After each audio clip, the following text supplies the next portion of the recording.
He lost his job with his daughter asleep in his arms. What he didn't know was that the woman watching from the shadows was about to change everything. Before we dive in, hit that subscribe button and drop a comment. Where in the world are you watching from? The office smelled like burnt coffee and old rubber, familiar and suffocating, all at once. Michael Turner stood just inside the door, boots damp from slush, his work jacket clinging to the heat of a body that hadn't had a proper break in hours. Emily lay nestled against his shoulder, her tiny arms looped loosely around his neck, her soft breath warming the side of his jaw as she dozed, completely unaware her father's world was about to tilt. Rick Dalton didn't even look up from his desk when he spoke. "You're late." Again. Michael shifted Emily gently, adjusting her weight. "I know, I'm sorry. Her sitter canceled. She's not feeling great and—" Rick raised a hand, cutting him off. "We've been over this, Mike. You're a great mechanic, but this place doesn't run on goodwill. It runs on timelines, deadlines, and showing up when you're supposed to." Michael opened his mouth, closed it again. He could have said a dozen things. That he worked overtime for free last week, that he stayed late to finish that transmission job no one else wanted, that he never complained, not once, not when paychecks were short or parts were delayed. But all of it would fall flat. Rick wasn't here for explanations. He was here for closure. "I'm sorry," Rick said, finally looking up. His tone didn't match the words. "We have to let you go." Michael blinked, the words taking a second to land. "You're firing me while I'm holding my kid." Rick looked past him, already done with the conversation. "Clean out your tools by the end of the day." Michael swallowed hard, his throat burning. Emily stirred lightly, but didn't wake.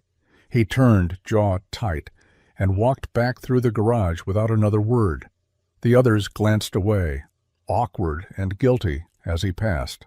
No one said a thing. Outside, snow flurries danced through the morning light. Across the street, parked just beyond the corner, a black SUV idled quietly. The woman inside leaned forward slightly, watching the man with the child in his arms disappear into the cold. She didn't know his name yet. But something about the way he walked, with dignity, even in defeat, made her press her fingertips to the glass and whisper, "Who are you?" Harper Bennett sat in the driver's seat of her SUV, engine running low and steady, the heated leather doing little to thaw the unease curling in her chest. She hadn't meant to stop here, hadn't meant to see anything at all. She was supposed to be on her way to the airport, another investor meeting, another fake smile, another boardroom full of men who called her kiddo, even as they asked for her signature. But she'd taken a wrong turn, or maybe it wasn't wrong at all.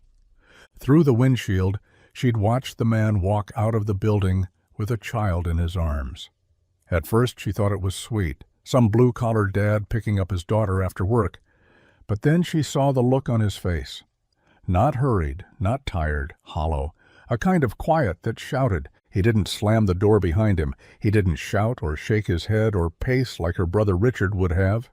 He just walked, steady, like he was used to carrying the weight of the world in one arm and a sleeping child in the other. Harper leaned closer, resting her elbow against the window. Her breath fogged the glass as the man stepped carefully over a snowbank, adjusting the girl's little pink hat so it covered her ears. His coat was too thin for this weather. The child's boots looked worn through at the soles. She should have driven off. She didn't know this man, and he didn't know her, but something about him held her in place. There was a familiarity in his quiet, not in where he came from, but in what he carried. Harper had everything on paper: a corner office, a trust fund, a last name that opened doors. But she hadn't seen someone care that much, with that little, in a long time, and she couldn't look away. The man disappeared around the block. Still, Harper didn't move. She stared at the spot he'd just been, her fingers frozen on the steering wheel. She didn't know what she was going to do next, but for the first time in months, she wanted to do something that didn't come with an agenda, something human. The snow crunched beneath Michael's boots, a steady rhythm against the silence that stretched between buildings and blinking traffic lights. Emily's head rested on his shoulder, her breath warm against the side of his neck. Her small fingers curled into the fabric of his jacket, like she was afraid he might disappear. She was still asleep, blissfully unaware that everything had just fallen apart. He adjusted her weight slightly, careful not to jostle her too much. The backpack slung over his other shoulder bounced with each step, filled with her crayons, homework, and the peanut butter sandwich she hadn't touched. His own stomach had been empty since breakfast, but hunger wasn't the loudest ache today. The cold bit at his ears, the wind sneaking down the collar of his coat, but Michael barely felt it. All he could feel was the pressure mounting behind his eyes and the burning throb in his legs as he trudged through the snow. He didn't have the gas to drive them home, and even if he had, he didn't want Emily to wake up in a car that couldn't afford heat. He passed shuttered shops and quiet diners, their windows glowing gold from inside. Families sat laughing behind glass, people with jobs, people with plans. He tried not to resent them. They weren't the problem. Life just had its favorites.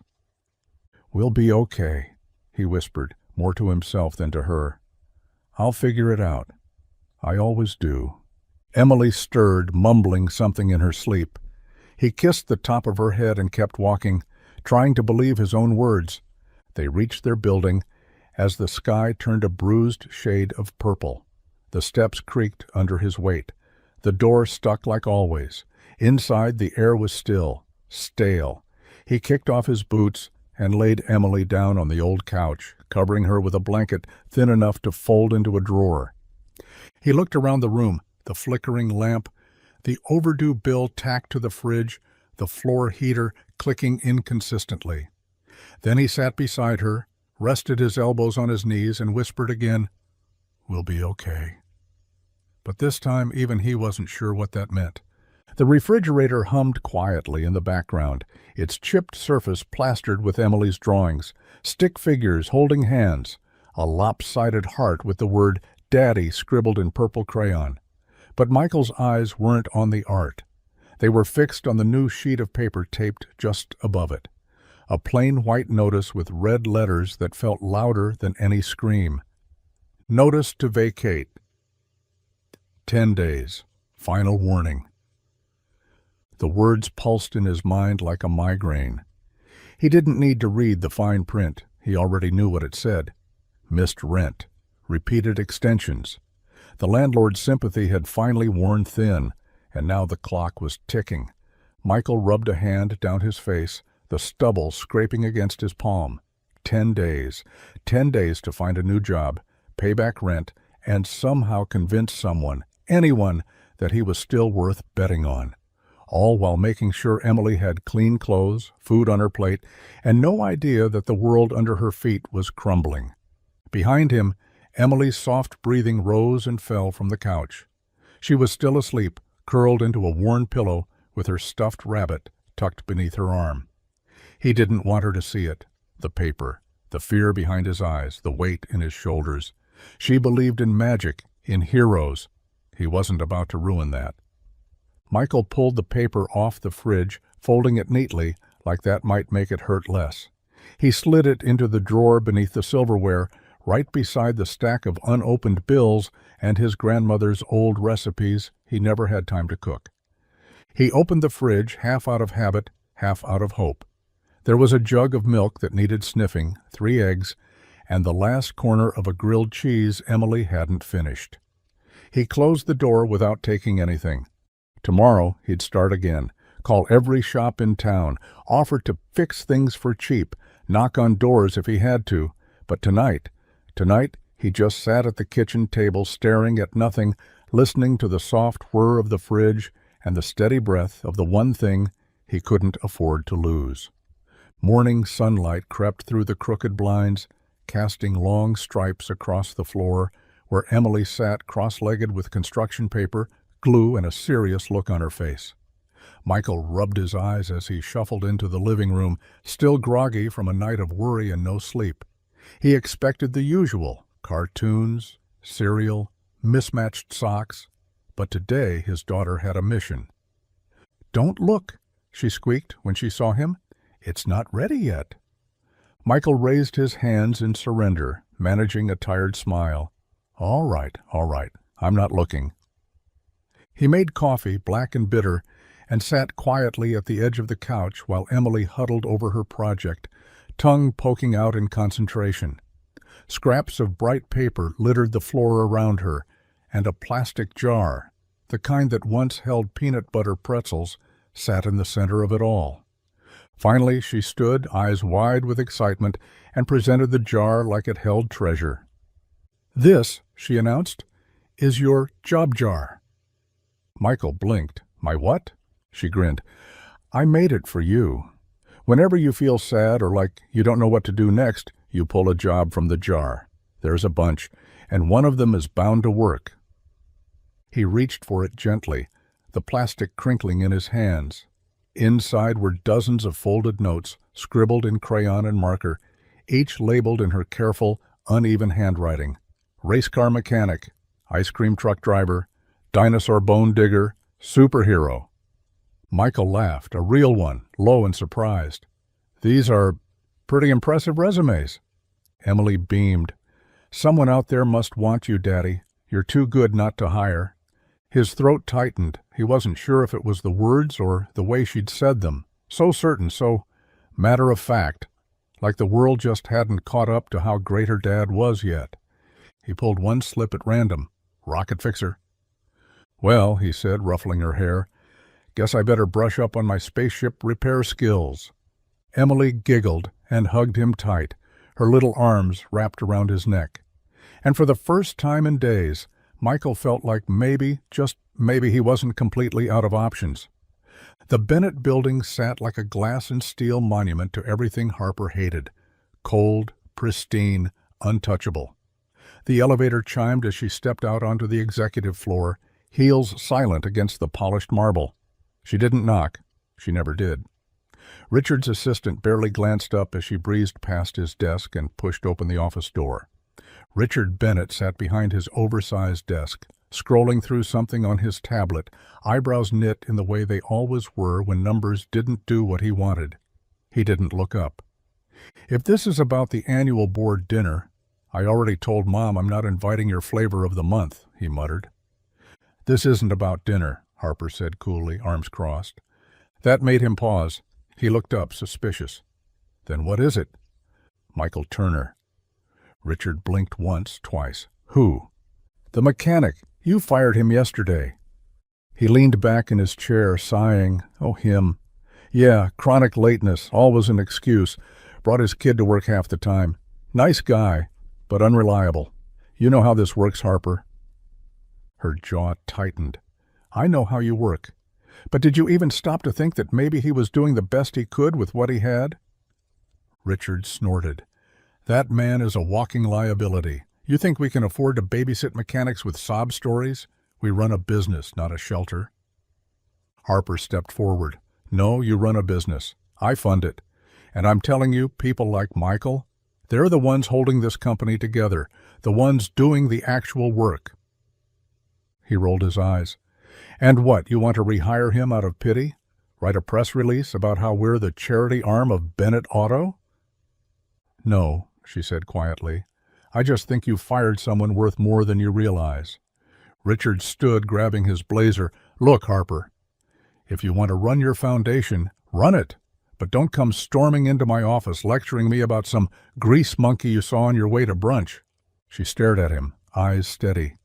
"Maybe if you spent more time with people who get grease under their nails, you wouldn't be so damn heartless." He didn't respond, and Harper didn't wait for one. She turned and left, fire simmering in her chest. For the first time in a long time, she had no idea what she was going to do next, but she knew it was going to matter. The cafe was the kind of place Harper used to frequent when she was still pretending to enjoy networking. Quiet jazz in the background, minimalist decor, waitstaff that knew her name but never asked too many questions. Her untouched salad sat wilting in front of her, a lone glass of sparkling water sweating on a coaster. She wasn't here for food, not really. She stared out the window, watching people pass by in bundled coats and hurried steps, lives moving on in neat lines. But her thoughts kept looping, caught on the image she couldn't shake.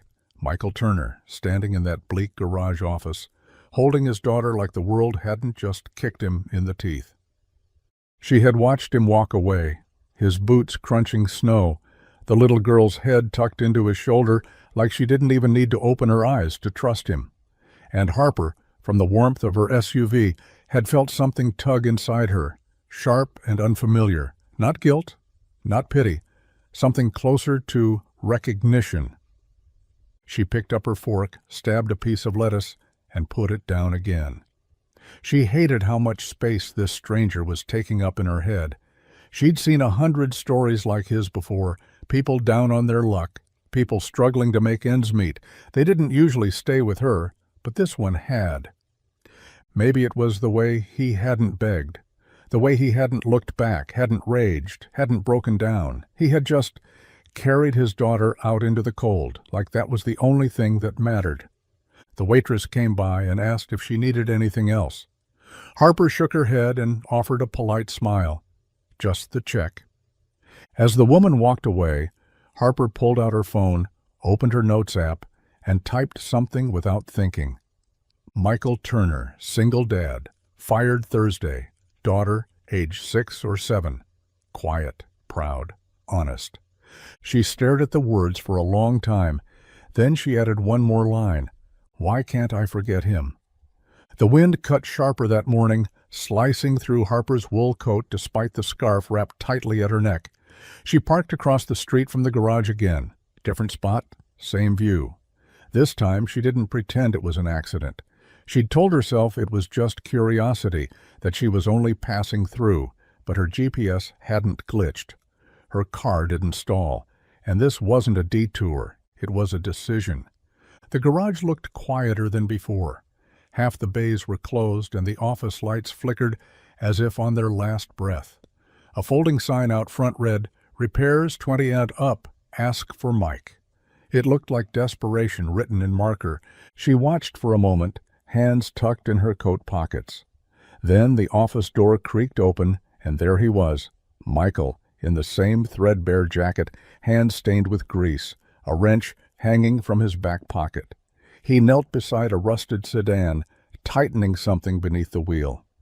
And then he smiled, just slightly, as a little boy handed him a juice box from the curb.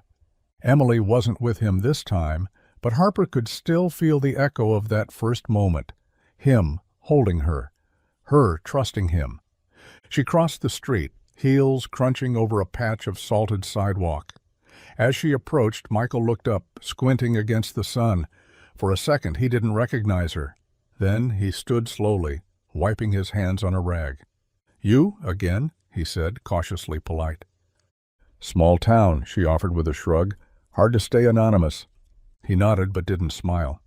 "Didn't peg you for the local type." "I'm not," she admitted. "Just curious. I saw the sign." Michael glanced over his shoulder. "It's not much. Just trying to stay afloat until something permanent comes through." "People still need help," she said. "Yeah," he muttered, eyes down. "They just don't always have the money for it." She didn't say anything at first. She didn't want to offer charity. She just wanted to understand. "Well," Harper said, forcing a casual tone, "if you ever want to fix something that isn't on its last legs, I've got a car that could use an oil change, and I pay fair." Michael studied her for a beat. Then he nodded once. "All right, bring it by tomorrow." She walked away, pretending not to feel relieved, but deep down she already knew this wasn't the last time she'd come looking for him. The next morning came wrapped in gray clouds and the kind of cold that settled in your bones. Harper pulled into the lot just as Michael was rolling up the shop's battered garage door, his breath puffing out in small clouds.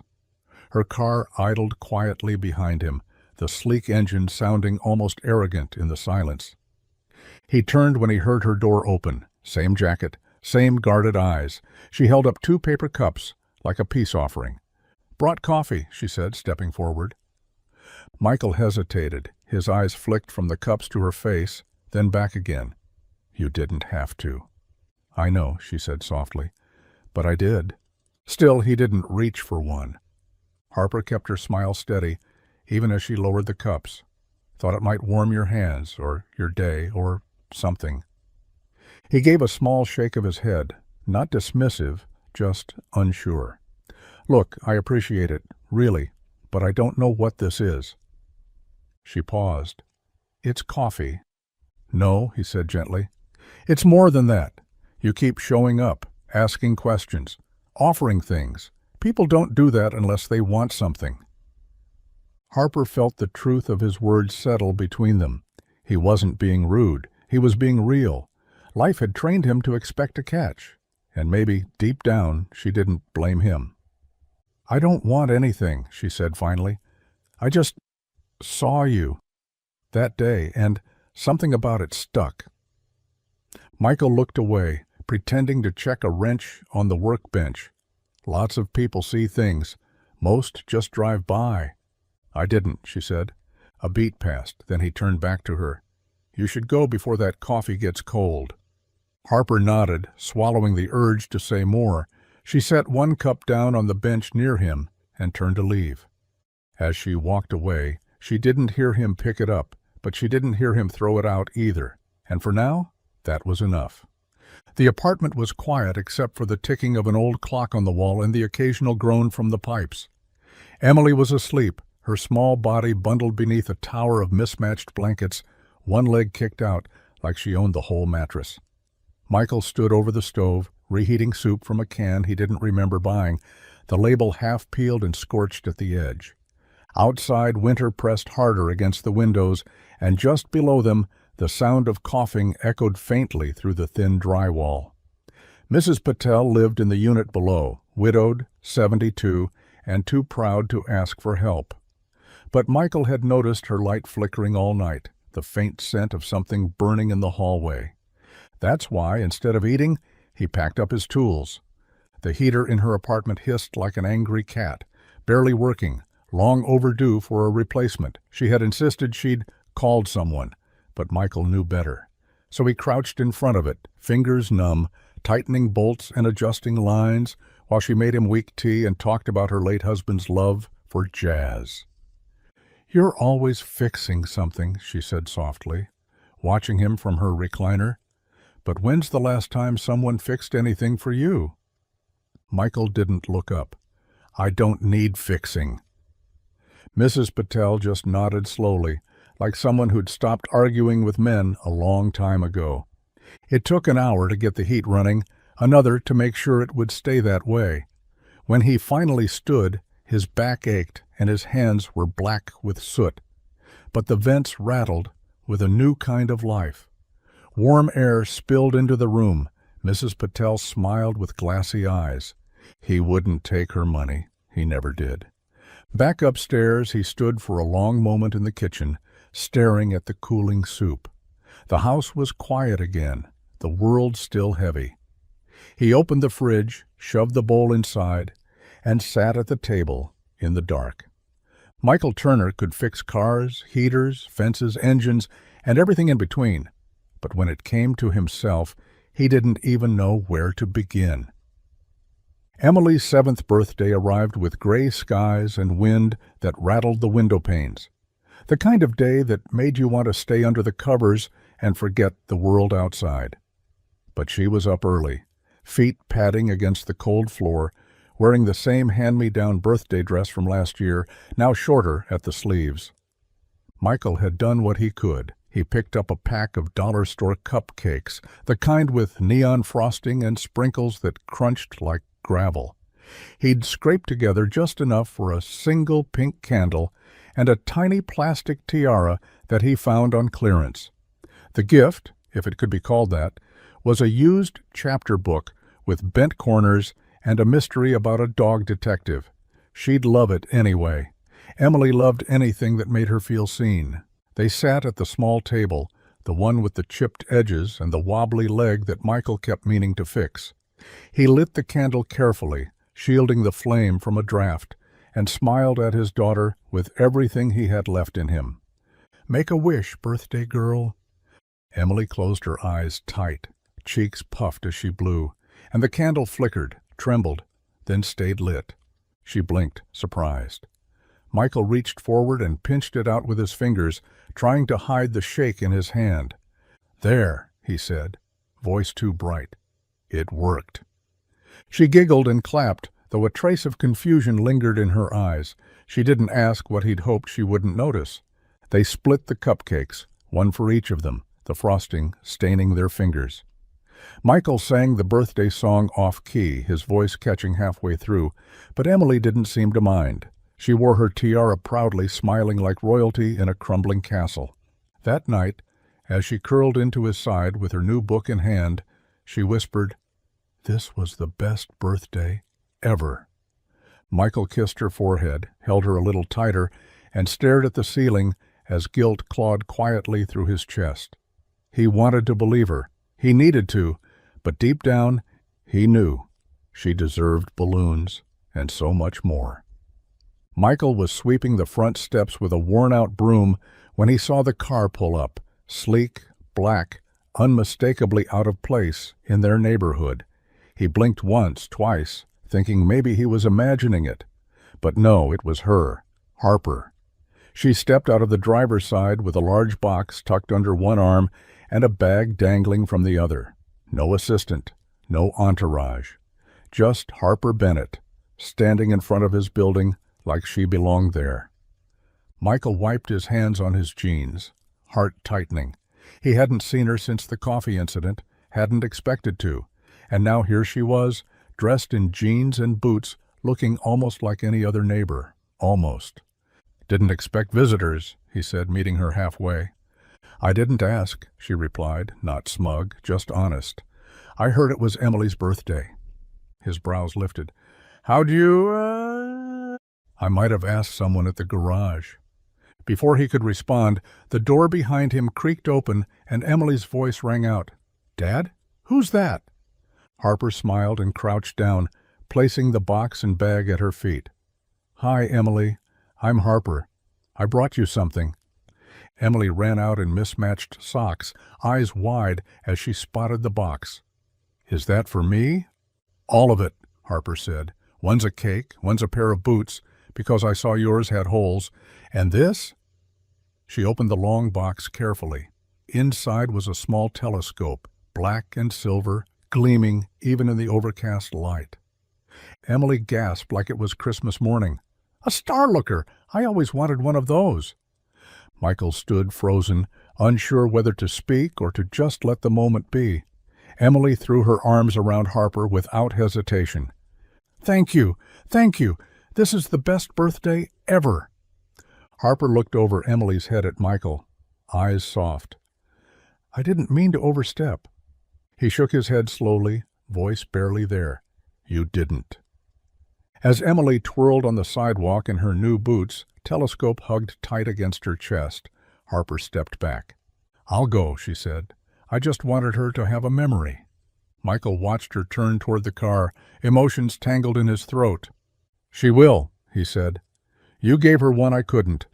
The apartment smelled like garlic and tomato sauce, an ambitious effort on Michael's part, considering he'd used canned everything and a half box of noodles Emily had picked out for the stars on the packaging.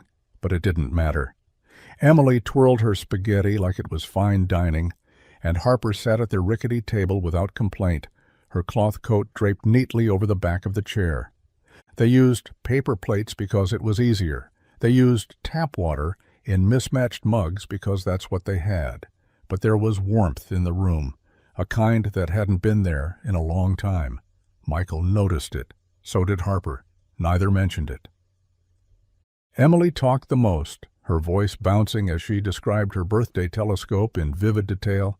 "I'm going to find Jupiter. Or maybe a new star. If I find a new star, can I name it after Daddy?" Michael laughed quietly, rubbing the back of his neck. "You find a star, you can name it anything you want." Harper smiled, listening without interrupting. She hadn't expected to stay. She'd just wanted to drop off the gifts and leave. But when Michael asked if she wanted to stay for dinner, after Emily begged, she surprised herself by saying yes. Now, as Emily played with her telescope box on the floor, Harper sat across from Michael, twirling pasta and waiting. "You didn't have to come," he said finally, his voice low. "I know. I didn't know how to say thank you. You just did." He looked down at his plate, cleared his throat. "Things have been rough." She waited, giving him space. "My wife, Emily's mom, she passed 4 years ago. It's been just us ever since." Harper's fork paused midair. "I'm sorry." He nodded. "Me too." For a long time neither spoke. The room was quiet except for the soft hum of the fridge and Emily's muffled giggles in the other room. "You're doing a good job," Harper said finally. Michael looked up, startled by how much those 5 words hit him. He nodded, the emotion catching him off guard, and just like that, something shifted. Not big, not loud, just a tiny opening between 2 people who had no reason to trust but every reason to try. The next morning, the sun rose reluctantly, casting a pale light through Michael's apartment window. He was already up, sleeves rolled, dishes from the night before drying on a towel by the sink. The smell of coffee, strong, cheap, dependable, filled the kitchen. Harper arrived just after 8, knocking lightly before letting herself in with a hesitant smile and a bag of fresh bagels. "Peace offering," she said. Michael gave her a curious look. "You don't strike me as someone who eats carbs." "I make exceptions," she said, stepping inside, "especially when there's a proposal involved." He raised an eyebrow. "I've been thinking," she continued, setting the bag on the counter. "I have a property, a guest house, actually. It's old and falling apart. Needs someone with your kind of skill. Repairs, odds and ends, just temporary. I'd pay you fairly." Michael leaned against the sink, arms crossed. "So this is a job offer?" "It's a way to buy you time," she said, voice calm. "No strings." He didn't answer right away. He stared past her toward the living room, where Emily's new boots were lined up perfectly by the door, her telescope box still proudly on display. "Why are you doing this, he asked finally. Harper shrugged. "Because you're capable, and you're raising an incredible kid, and because it's something I can do." He looked down, his jaw tight. "I'm not a project, Harper." Her expression didn't change. "I never said you were. I've had people try to fix me before. Usually ends with them realizing I don't fit whatever blueprint they had in mind." "I don't have a blueprint," she said softly. "I just have a broken guest house and a little faith in someone who deserves better." Silence settled between them like dust in morning light. Michael exhaled, slow and deliberate. "I'll think about it." Harper smiled. "That's all I was asking." As she turned to leave, he called out, "You really bought bagels?" She tossed one over her shoulder without turning. Everything bagel, for a guy who can apparently fix everything but his own pride. The wind howled outside like it was trying to claw its way through the brick walls. Snow blew sideways, piling fast against windows that rattled with each icy gust. Inside the apartment it was cold. Not the kind of cold you fight with another blanket, but the kind that crawls under your skin and settles there. Michael stood in front of the wall heater, flipping the switch back and forth, like that might make it remember how to work. Nothing. Just a low, sputtering hiss and the faint smell of burned dust. He opened the panel, jiggled wires, muttered something under his breath, but the old machine was done. It had been limping through winter on borrowed time. And tonight, it finally gave out. Emily was asleep on the couch under 3 blankets, her nose peeking out, her breath shallow. Her cheeks were pale, too pale. A soft cough escaped her lips, followed by another. Michael felt a chill deeper than the cold. He crouched beside her, brushing a hand across her forehead. She was warm, but not the good kind. He looked at the heater again, then at the window, where snowflakes swirled like static. Outside, everything was white, impassable. Inside, everything was silent, except for her cough. His phone sat on the counter, screen dark. A single name near the top of the recent calls list, Harper. He stared at it, swore under his breath. He didn't want to call her, didn't want to ask for help. But Emily coughed again, a dry, cracking sound that made his chest tighten. Michael picked up the phone. His thumb hovered. Then he tapped the screen. It rang once, twice. "Hello?" Her voice sharp with surprise but laced with concern. "It's me," he said, voice low. "I wouldn't ask unless I had to." "What happened?" "The heat's out, and the storm's only getting worse. Emily's not feeling great. I don't know what else to do." She didn't hesitate. "Pack a bag. I'm already on my way." Michael closed his eyes for a beat. Pride tasted bitter, but his daughter's safety was louder than his ego. He turned to Emily, wrapped her tighter, and whispered, "Help's coming, sweetheart. Just hold on."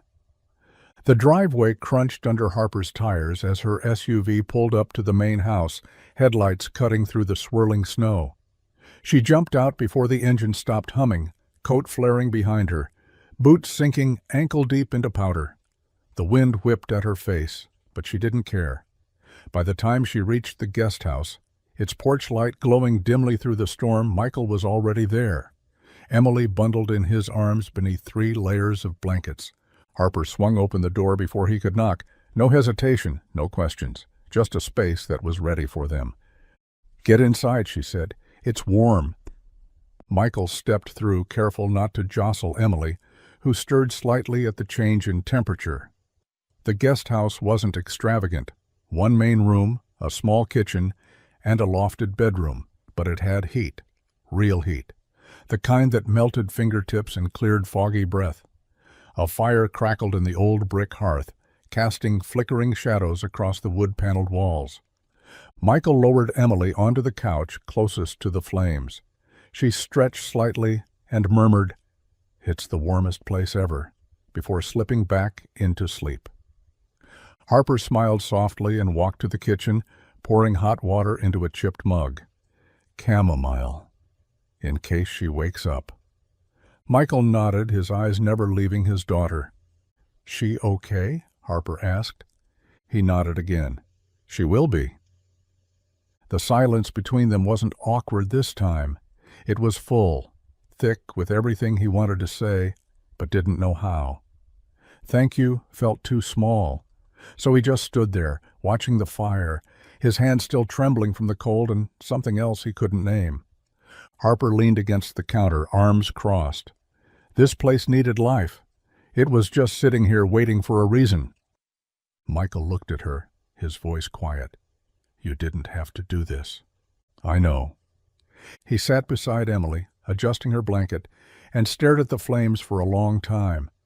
And though the storm still howled outside, the room held a warmth that went deeper than fire. He didn't say thank you. He didn't have to. The snow had softened to a whisper by the time Harper stepped outside. The storm was breaking, stars peeking through the thinning clouds like tiny defiant lights. She stood on the porch of the guest house, wrapped in a thick blanket, a mug of tea in her hands, steam curling toward the night sky. Michael joined her a few minutes later, the door clicking softly shut behind him. He didn't say anything at first, just leaned against the railing beside her, his arms folded, eyes on the horizon where the town lights blinked faintly through the white. "Emily's asleep," he said. Harper nodded. "She's strong, like her dad." Michael didn't smile, but he didn't deny it either. They stood in quiet for a while, then Harper spoke. "You ever feel like you were born into the wrong story?" He glanced at her, brow raised slightly. "My last name," she continued, "comes with expectations. Bennett means polished, powerful, strategic, the face on every quarterly report. My father made sure of that. So did Richard. And for a while I played the part. Perfect grades, Ivy League, sharp blazers, meetings with people who smiled at me like they were waiting for me to trip." Michael didn't interrupt. He just listened. "I was 19 when I realized I wasn't living a life. I was rehearsing one. Everything was calculated. Every friendship was political. Every mistake a scandal waiting to happen. So I built walls. Got really good at keeping people out, until I didn't know how to let anyone in." She paused, eyes on the stars. "I didn't leave the family business, not really, but I left the part that needed their approval. That's when I started investing in smaller things, local things, places no one cared about. It felt Real. Michael looked at her then, really looked. "You're not what I expected," he said. Harper smiled, the kind of smile that's equal parts tired and free. Most people expect a headline, not a human. He nodded. "Well, this human saved my daughter tonight. That counts for something." She met his gaze, and in the space between their silences, something honest passed through the cold. Not pity, not performance. Just understanding. It started as a way to keep his hands busy. A quiet walk around the property one morning led Michael down a narrow path behind Harper's estate, where frost-covered vines clung to the rusted bones of a forgotten structure. An old garage, long abandoned, windows cracked, doors sagging. The kind of place most people would pass without a second glance. But not Michael. He stood in front of it for a long time, Emily's laughter drifting faintly from the guest house behind him, the wind carrying the smell of damp pine and earth. The garage looked tired, worn out, still standing, but barely. He knew the feeling. The next day he returned with a broom and a crowbar. Not because anyone asked him to, not for money, just because he needed to do something that didn't end in survival, but in creation. Dust poured out in waves as he pried open the doors. Inside, the space was dark and silent, save for the soft creak of old wood settling. He swept until his arms ached, pried up rotted floorboards, collected every rusted nail into a bucket like he was saving their stories. Bit by bit, he breathed life into it. Harper found him there 2 days later, sleeves rolled, sweat on his brow despite the cold. She leaned against the frame of the doorway, watching as he sanded down a splintered workbench. "You always fix things you don't own?" she asked. Michael didn't look up, only when they deserved better. She stepped inside, boots crunching on old sawdust. "I didn't even know this was still here." "It's got bones," he said, glancing around. "Could be something again." Harper nodded. "Then let it be." From that day on, he returned each morning. Emily helped him hang string lights from the rafters and stack salvaged wood along the walls. It wasn't about opening a business. Not yet. It was about finding rhythm again, noise he could control, nails that held. The garage didn't just hold tools, it held peace. A quiet corner of the world where Michael could be something other than tired, something closer to whole. Harper sat on the guest house porch with a mug of cocoa gone cold in her hands, watching Michael through the window of the old garage. He was shirt-sleeved despite the lingering chill, sleeves rolled, humming to himself as he sanded down a cabinet someone else would have tossed away. His movements were steady, focused, like the world slowed down for him when he worked. It had been days since he'd started reclaiming the space, and every morning he showed up before the sun, not for pay, not for recognition, just because it gave him something to build, something that asked nothing but care in return. She admired that, respected it, but that wasn't what had her heart quietly spiraling into unfamiliar territory. It was the way he looked at her, not like a Bennett, not like a boardroom asset, not like a checkbook with legs. He looked at her like she was human, like her stories mattered, like her silences didn't need filling. She'd spent most of her life wrapped in polish, an armor made of designer clothes and controlled expressions. But when Michael spoke to her, it was like he saw right through all of it and didn't flinch, didn't pull away, and that terrified her. She wasn't used to being seen without her layers. Vulnerability had always been something to be managed, never embraced. But here, in this snowy corner of nowhere, she was slowly shedding all the versions of herself she used to perform. And it was Michael's fault, or maybe it was his gift, the way he spoke to Emily like she was the most important person on the planet, the way he never bragged, never postured, the way he laughed without checking who was watching. He had no interest in her last name. He'd never asked about her company, her portfolio, her status. He cared more about fixing a broken hinge than climbing a social ladder. And somewhere between shared dinners and sawdust, Harper realized she was falling, not for a fantasy, not for a hero, but for the quiet man who saw through everything and stayed. The call came on a Tuesday afternoon just as Michael was tightening the last bolt on a rebuilt engine inside the garage. His phone buzzed on the workbench, screen lighting up with a number he didn't recognize. He almost ignored it. Most good news didn't come from unknown callers, but something told him to pick up. "Michael Turner?" the voice asked, crisp and professional. "Yeah, who's this?" "This is Carl Henderson with Oak Ridge Automotive Group. Your name was passed along by a friend of a client. We've seen your work. Impressive stuff. We've got a position opening at our flagship shop in Springfield.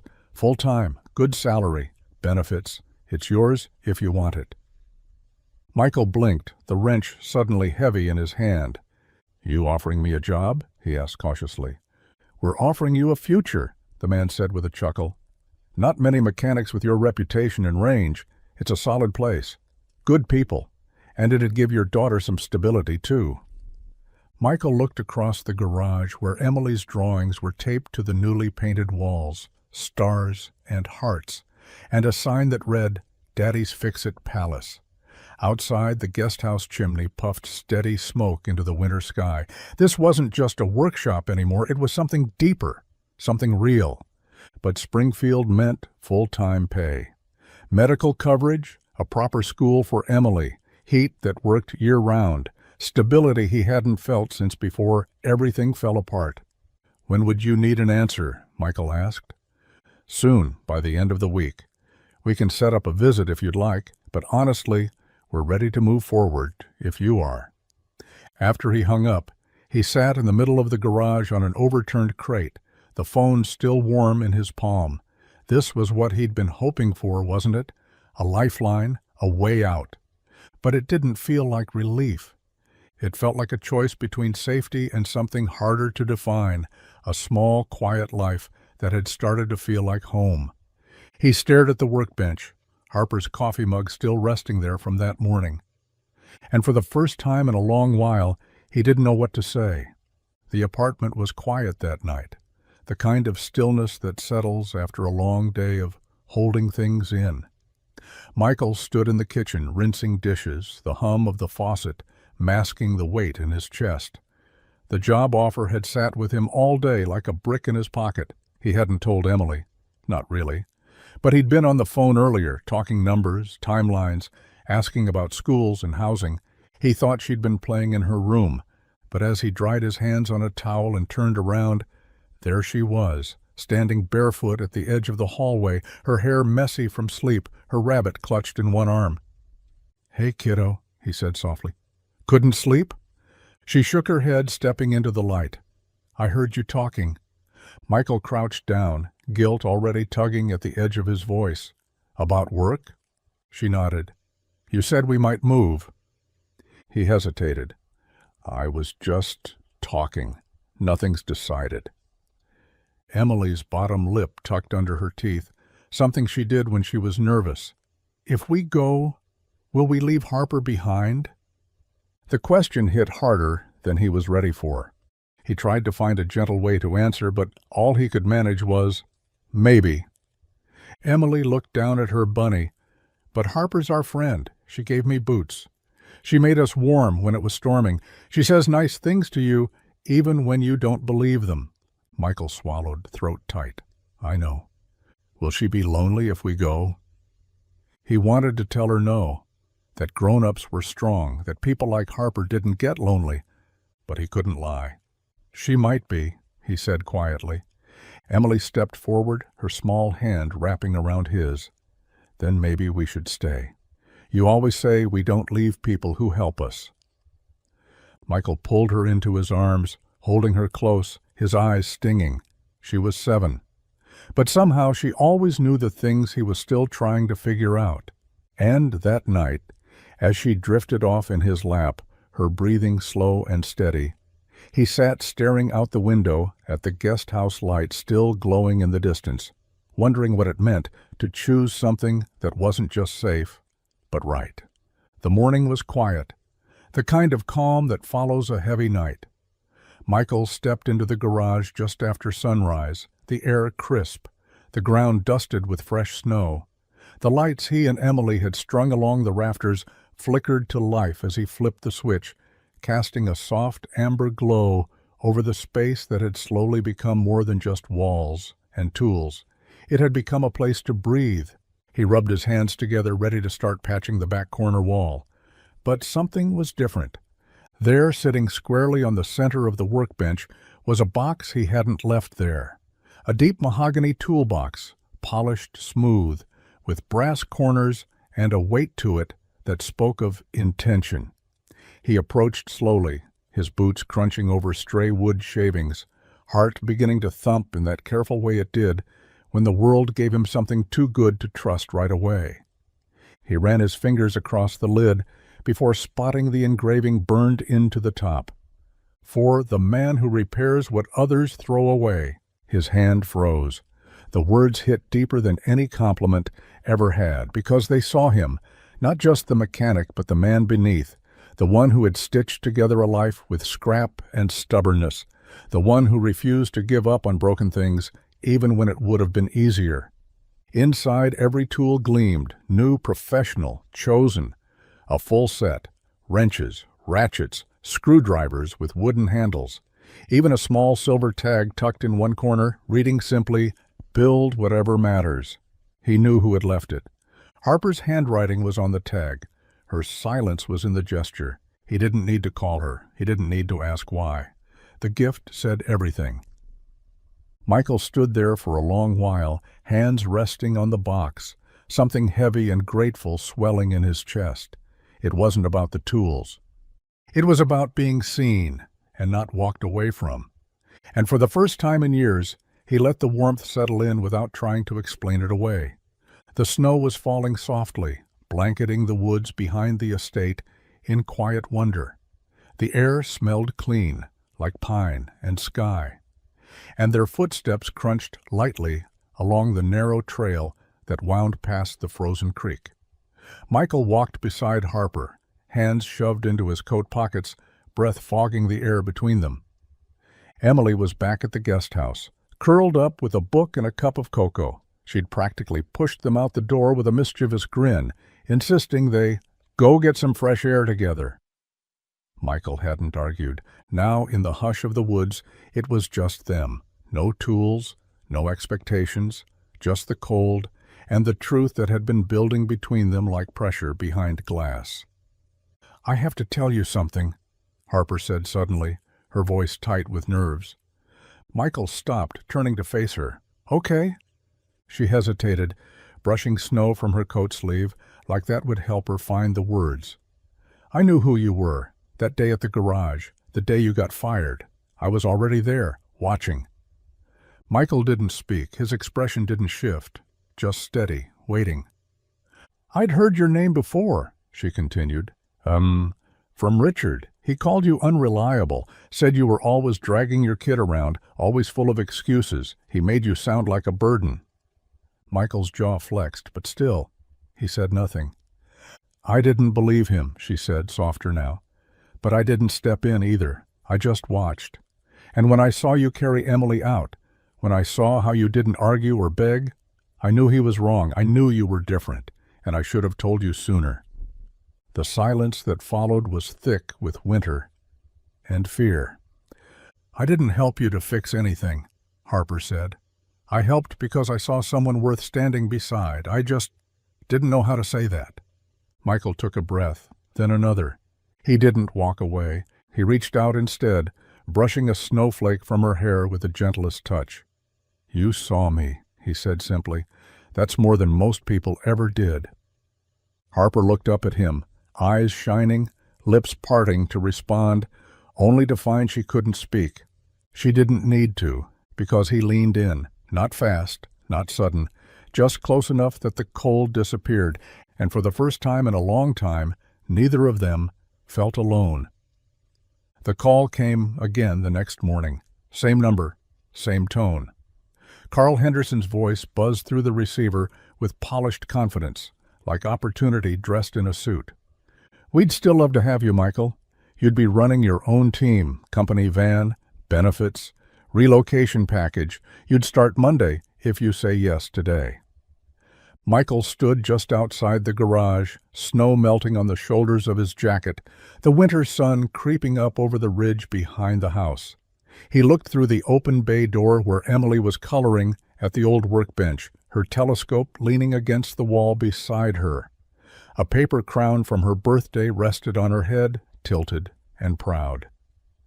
And Harper. Harper was inside the guest house, probably sipping her second cup of tea, the fire crackling behind her. She hadn't asked him to stay, not once, but she had offered him everything else: room, trust, warmth, and that steady, quiet thing people only give when they believe in you. Michael turned away from the view and brought the phone back to his ear. "It's a great offer," he said carefully. "Best you'll get this side of the state," Carl added. Michael exhaled, not from uncertainty, but from clarity. "Maybe," he said, "but I'm not the same man I was when you first called." Carl hesitated. "Meaning?" Michael smiled faintly. "Meaning, my life's not just about surviving anymore. I've got something here. Not flashy, not big, but real." "You sure about that? Opportunities like this don't come around often." "I know," Michael said, "but the right ones, when they do come, they don't make you leave the people who made you feel whole." Carl went quiet. Then, in a clipped tone, said, "Well, good luck to you." "You too," Michael replied, ending the call. He slipped the phone into his pocket and walked back toward the garage. Emily looked up and beamed. Harper stepped out onto the porch, wrapped in a blanket, eyes searching his. Michael didn't say a word. He just smiled. He wasn't running anymore. He was home. The garage smelled like sawdust and possibility. Morning light spilled through the newly cleaned windows, dancing across the concrete floor that once felt like a graveyard of forgotten tools. Now the space was buzzing, quietly at first, but enough to feel alive. Michael stood at the workbench, guiding a young woman through how to change the brake pads on an old sedan. Her hands shook at first, uncertain, but he was patient, steady, just like someone had once been with him. In the corner, a father practiced soldering wires for a basic electrical circuit, pausing every few minutes to check on the toddler strapped into a stroller beside him. At another table, a teenage girl leaned over a small engine, her brow furrowed in concentration as Emily offered her encouraging tips she'd picked up from her dad. It wasn't a business anymore. It was something better, a place where people came not just to fix things, but to rebuild themselves. Harper had been the first to say it out loud. "You don't just need a shop," she'd told him one night over dinner, her voice calm, eyes lit with certainty. "This town needs a space where people like you can teach people like them a real second chance, and I want to help you build it." At first, Michael resisted. He didn't want to be anyone's charity project. But Harper had never once treated him like a cause. She believed in him, trusted him, and now that belief was painted across every wall of the garage that had once been forgotten. She helped fund the tools, the benches, the classroom kits. She did it quietly, without fanfare. When people asked how it started, Michael always said the same thing: "Someone saw something in me before I remembered how to see it in myself." Now the sign above the garage door read, "Turner Trades, built on grit, shared with grace." And every time Michael stepped inside, he didn't see a mechanic's shop. He saw hope. In every open hand, in every scraped knuckle, and in every person who walked in thinking they were too broken to learn and walked out knowing they could build. The Bennett boardroom hadn't changed. Still marble floors, still the same long gleaming table polished to the point of absurdity, still the same wall of glass overlooking the city like it belonged to them. Harper walked in with quiet confidence, dressed in slate gray slacks and a soft navy blouse, not power clothes, purpose clothes. The room quieted when she entered. Her brother Richard, seated at the head of the table, blinked once, clearly surprised. He stood smoothing his tie like it mattered. "Well, look who decided to remember where she came from." Harper didn't bite. She simply took the empty seat at the far end and folded her hands in front of her. I'm not here to reclaim anything, she said calmly. I'm here to give something away. That got their attention. Brows lifted, laptops lowered. Richard leaned forward, suspicion creasing his face. What are you talking about? My shares, Harper said. All of them. The room went still. I'm donating them, she continued, to a community trust fund, one that will invest in local trades, single-parent job training programs, small-town development. She looked directly at Richard. Places you all write off as unprofitable. Richard's jaw tightened. That's your inheritance. Your legacy. Harper's voice didn't waver. No, that's your idea of legacy. Mine looks different now. And what exactly are you building instead? He snapped. She smiled, slow and sure. Something that doesn't measure worth in dividends. A few board members exchanged glances, clearly unsure how to respond. One cleared his throat, nervously scribbling on a notepad. You're making a mistake, Richard said, softer now, almost pitying. You're walking away from power. No, she said, standing. I'm walking toward purpose. And with that, she slid the paperwork across the table and left without another word. As the elevator doors closed behind her, Harper felt something she hadn't felt in years. Light, free, unshackled from a name that once told her who to be. She wasn't building a dynasty anymore. She was building people. The living room was a mess of crayons, glitter, and construction paper, Emily's favorite kind of chaos. She sat cross-legged on the floor, her brow furrowed in concentration as she worked on her school project, Draw Your Home and the People Who Live There. Michael watched from the couch, half listening to the news, half lost in thought. The past few weeks had been a blur of sawdust and sunrise, hope and hard work. He hadn't even realized how much had changed until the world started feeling less like something to survive and more like something to build. Harper walked in carrying mugs of cocoa, setting one on the table beside Michael and slipping quietly to the floor next to Emily. Need help? She asked. Nope, Emily said proudly. Almost done. She added one last line with a purple crayon, then held it up for them to see. 3 stick figures, one tall with short, messy hair and a wrench in his hand. One smaller, wearing a crown and holding a star. And the third, a woman with long brown hair, arms stretched around them both. Above them, in crooked bubble letters, one word, home. Michael stared at the paper, something catching in his chest. His throat tightened. He blinked, once, then again. But the lump didn't move. Is that me? Harper asked gently, pointing to the woman. Emily looked up at her like it was the most obvious thing in the world. Of course. Who else would it be? Michael didn't speak, couldn't. He just stared at the drawing, his hand gripping the cocoa mug like it was the only thing tethering him to the moment. Harper's eyes shimmered. She reached out and tucked a strand of hair behind Emily's ear. That's the nicest thing anyone's ever drawn me, she whispered. Emily beamed. Because it's true. Michael finally cleared his throat, voice low. You didn't even ask. Emily shrugged. I didn't have to. And for once, no one tried to fill the silence that followed, because they all knew. That word, home, wasn't about a place anymore. It was about them. The morning was cool, the sky washed in soft gold as the sun crept over the hills. Neighbors had gathered outside the garage, bundled in coats and scarves, their breaths curling into the air like small, hopeful prayers. Emily stood near the front with her handmade camera, 2 toilet paper rolls taped to a cereal box, narrating the scene to anyone who would listen. History's happening today, she declared with the confidence only a 7-year-old could carry. Michael adjusted the ladder one more time, wiping his palms on his jeans. The new sign rested at the top, covered with a large canvas tarp.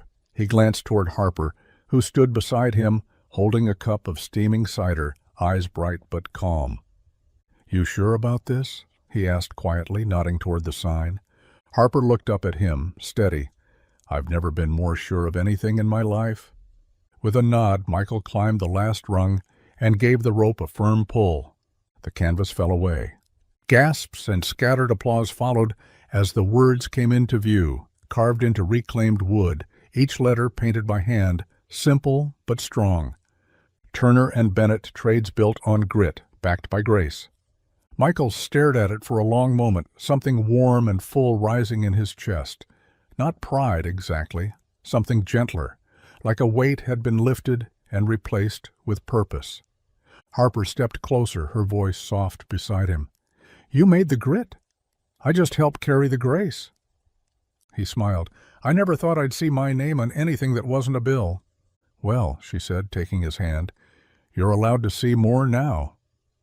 The crowd began to drift forward, curious and smiling. Former clients, new students, old friends. The garage wasn't just a shop anymore. It was a place people came to learn, to build, to start again. And now it had two names on the wall, names that once came from opposite worlds, but had found something unshakable in the middle, not just partnership, but belief. The smell of engine oil and sawdust still lingered in the garage as the last of the day's trainees packed up their tools. Michael stood by the workbench, organizing socket wrenches into their newly labeled drawers, when the sleek black town car rolled to a stop out front. The door opened, and out stepped Charles Whitmore, sharp suit, silk scarf, every inch the polished corporate man, the kind of person who wore legacy like cologne. Harper recognized him instantly. "Old family friend," she muttered, her tone unreadable. Whitmore stepped inside like he owned the place, scanning the walls, the floor, the sign above the door. He nodded once, seemingly impressed, before extending a hand to Michael. "Mr. Turner," he said, "we haven't met, but I've heard quite a bit about you." Michael shook his hand, firm, neutral. "I watched the launch online," Whitmore continued, glancing around. "What you've done here is remarkable. I'd like to help you take it further."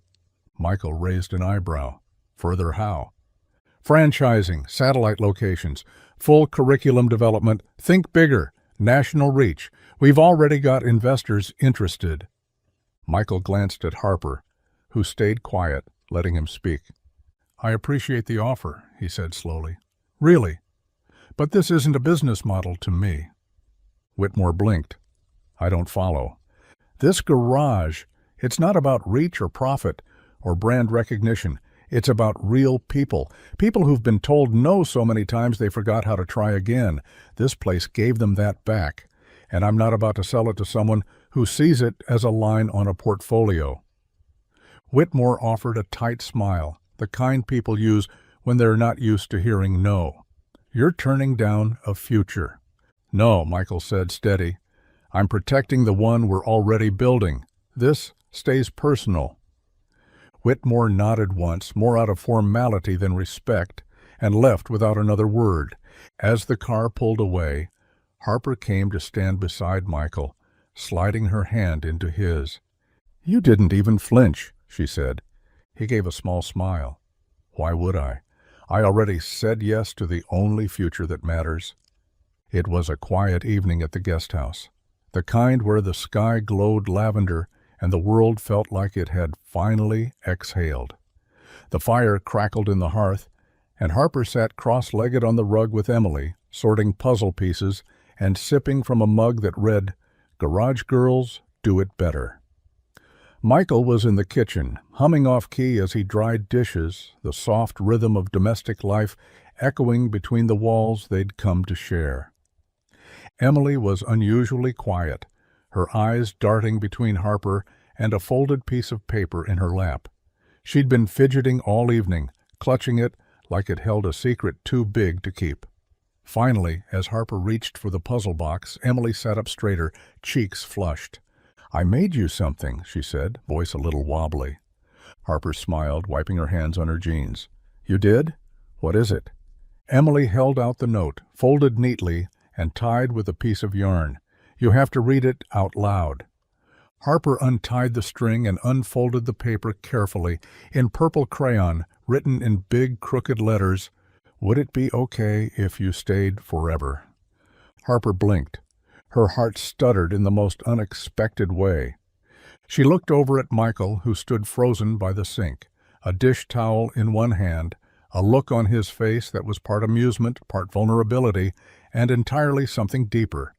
Emily tugged at Harper's sleeve. "You don't have to say yes right now, but I thought maybe you should know you're already part of us." Harper opened her mouth, closed it, then finally whispered, "Yes, of course, yes." Emily threw her arms around her, nearly knocking them both over. Laughter filled the room, rich and honest. Michael set the towel down and walked over, his eyes soft. "I guess that's our version of a proposal," he said. Harper looked up at him, still holding Emily close. "It's the only kind I ever needed." The classroom was bright and buzzing, filled with chatter and the sound of pencils tapping against desks. A poster on the wall read, "Family History Week, Where We Come From and Who Helped Us Get Here." Each student had a story, a photo, a diagram of their family tree, but when it was Emily's turn, she didn't bring a PowerPoint or a scrapbook. She brought a toolbox, worn, polished, and engraved with a phrase that had become her compass, "For the man who repairs what others throw away." She stood in front of the class, taller now, older, but with the same fierce sparkle in her eyes. She cleared her throat, holding the toolbox in both hands. "My story doesn't start with a place," she said. "It starts with a moment." The room quieted. "My dad lost his job the same night our heater broke. It was snowing. We didn't have a lot back then, just an old car, a tiny apartment, and each other. I was asleep when it happened, wrapped up in his coat. But I remember waking up and seeing him carry me down the street in the cold. He was trying so hard not to let me feel how scared he was." She paused, smiling faintly. "And then someone saw us. Someone who didn't drive past. Her name was Harper. She opened her door, her home, and eventually her heart." A teacher wiped at her eyes quietly in the back row. "They didn't fall in love right away, not in a fairy tale way. They built it, like you build a garage or a life, piece by piece. Now they run a place where people come to learn, to fix things, to believe in themselves again, and every time I walk into that garage, I remember our future didn't come from a job offer. It came from a moment of kindness." Emily held up the toolbox. "This belonged to my dad. It still does. But it also belongs to every person who walks into that garage and finds a reason to try again." The class clapped, and somewhere beneath the clatter of desks and applause, the future she spoke of stood quietly, proud and listening, just outside the door. The sign out front had faded a little over the years, its wood softened by rain and time, but the letters still stood proud. Turner and Bennett Trades, built on grit, backed by grace. Tourists stopped to take photos beneath it, curious about the small-town garage with the big reputation. Some came for the story, some came for the training, others came just to say they'd seen the place where second chances weren't just offered, they were expected. Inside, the air smelled of motor oil, coffee, and warm sawdust. Laughter echoed from the back, where a new group of students practiced changing brake pads under Michael's guidance. Emily, now a young woman, stood behind the counter, greeting newcomers with the same easy confidence her father once carried alone. Harper floated between stations, clipboard in hand, checking supplies, offering encouragement, remembering every name. Visitors often asked how it all began. They'd point to the old photo near the entrance, Michael in a worn jacket, Emily perched on his shoulders, Harper beside them, wind in her hair and light in her eyes. Locals always smiled when the question came. They'd look toward the bench outside, the one just beside the garage doors, and say, "It started right there? With a man who lost his job, a sleeping child in his arms, and the woman who saw them and didn't walk away." Some called it luck, others called it fate. But those who knew the full story called it something else. Grace. Because in a world obsessed with success, this place was built on something quieter, something stronger. The courage to show up, the decency to care, the power of a single moment to rewrite everything. And as the garage hummed with life and hope, and the sound of things being fixed, not just machines, but people. It stood as a quiet monument to where it all began. Not in wealth, Not in power, but in a blizzard on the side of the road when someone chose to help without knowing it would change all three of their lives forever.